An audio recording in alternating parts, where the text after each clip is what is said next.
আবদুল্লাপুরে এই কাউন্টারে আমরা আগে থেকে জানতে পারলাম দ্বিগুণ ভাড়া নিচ্ছে এবং যাত্রী হয়রানি হচ্ছে। তা আমরা সপক্ষে আসলাম কাউন্টারটা এটা।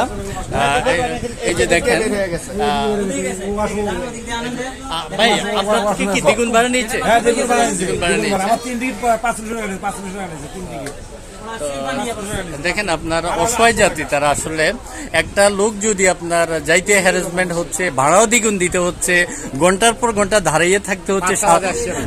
সাধারণ মানুষকে এই দেশে জন্ম নেওয়াটা ভুল হয়েছে।